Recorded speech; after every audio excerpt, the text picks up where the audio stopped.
Hello again, Browns fans, and welcome back to Browns Podcast Weekly for Week 2.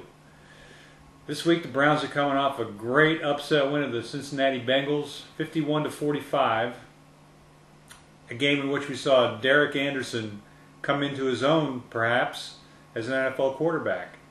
He had a great game, taking advantage of a weak, confused Cincinnati defense and utilizing the weapons that he has on that Browns offense. In this episode, we're going to review the last game and preview the next game of the Browns. The next game being against the Oakland Raiders in Oakland, a late game for the Browns this week. You know, after that Steeler game, it just looked like the Browns didn't have much. Offensively, they were clueless, put the defense in a hole repeatedly. Charlie Fry came out and just stunk the place up. Next thing you know, he's gone. And I guess not a moment too soon based on the results we saw last week. The defense was hard to defend after that Pittsburgh game. I mean, giving up 34 points, it'd be hard to say anything really good about them based on that performance. But then again, they were continually put in a bad position by the offense. This game was somewhat different, although they still gave up a ton of points.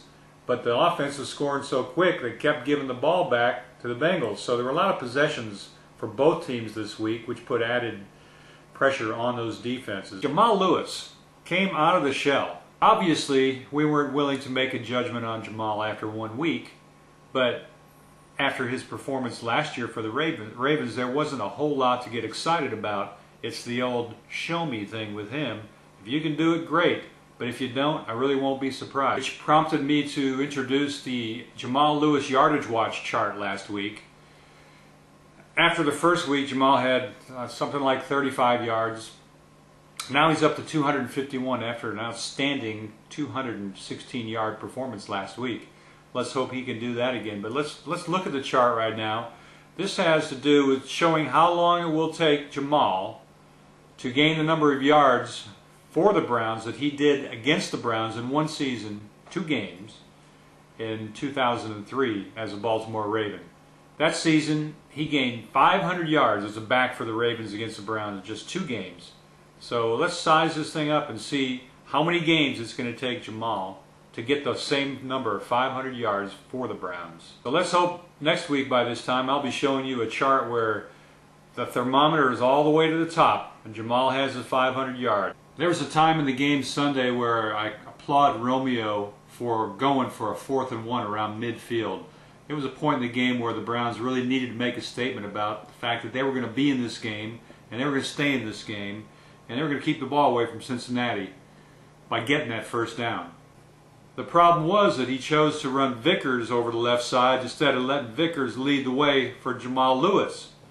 I mean, come on, you got a guy like Jamal Lewis who's running right over these guys all day long. 1 yard is nothing. The way the line was blocking, there's no way Cincinnati could have stopped Lewis from getting that first down. So I got to believe Romeo needs to be serious about this and say, okay, we got the guy here. We got the guy who can get us these tough yards. We haven't had that guy lately, but we got him now. And I don't care if you let the Bengals come into your huddle. They know who's going to run the ball. They know where the ball's going.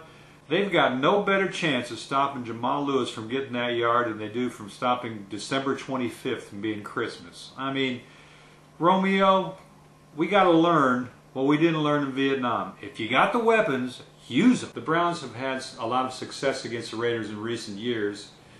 When they can't beat anybody else, it seems they've been able to beat the Raiders. So let's hope that trend continues. It's always a little tougher playing in the black hole. But the Raiders really don't have much of an offense to stand up to the Browns.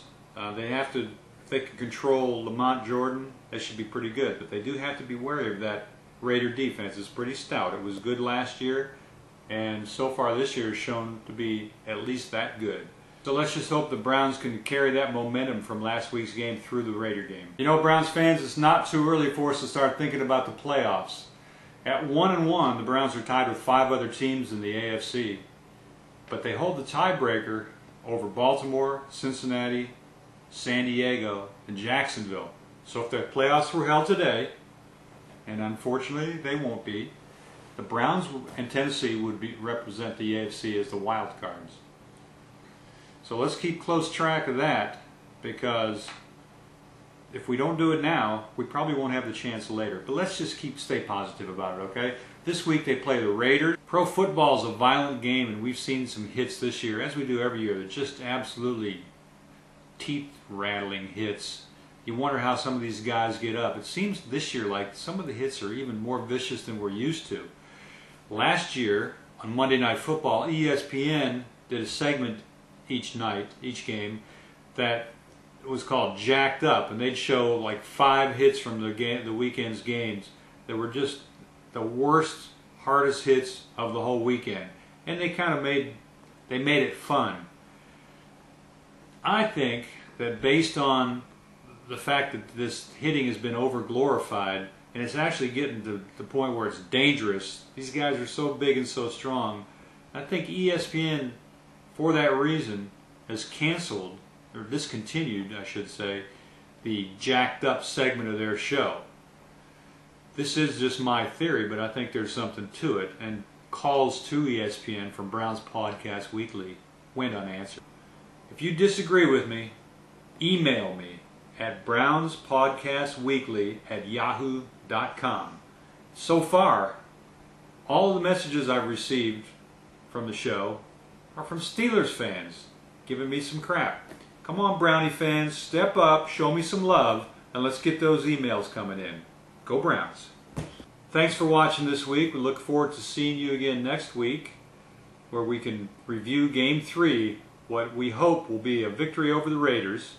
And next week also, we will have a special guest, former Browns great, here on the show with us. So be sure to tune in for that. Thanks, goodbye, and go Brownies!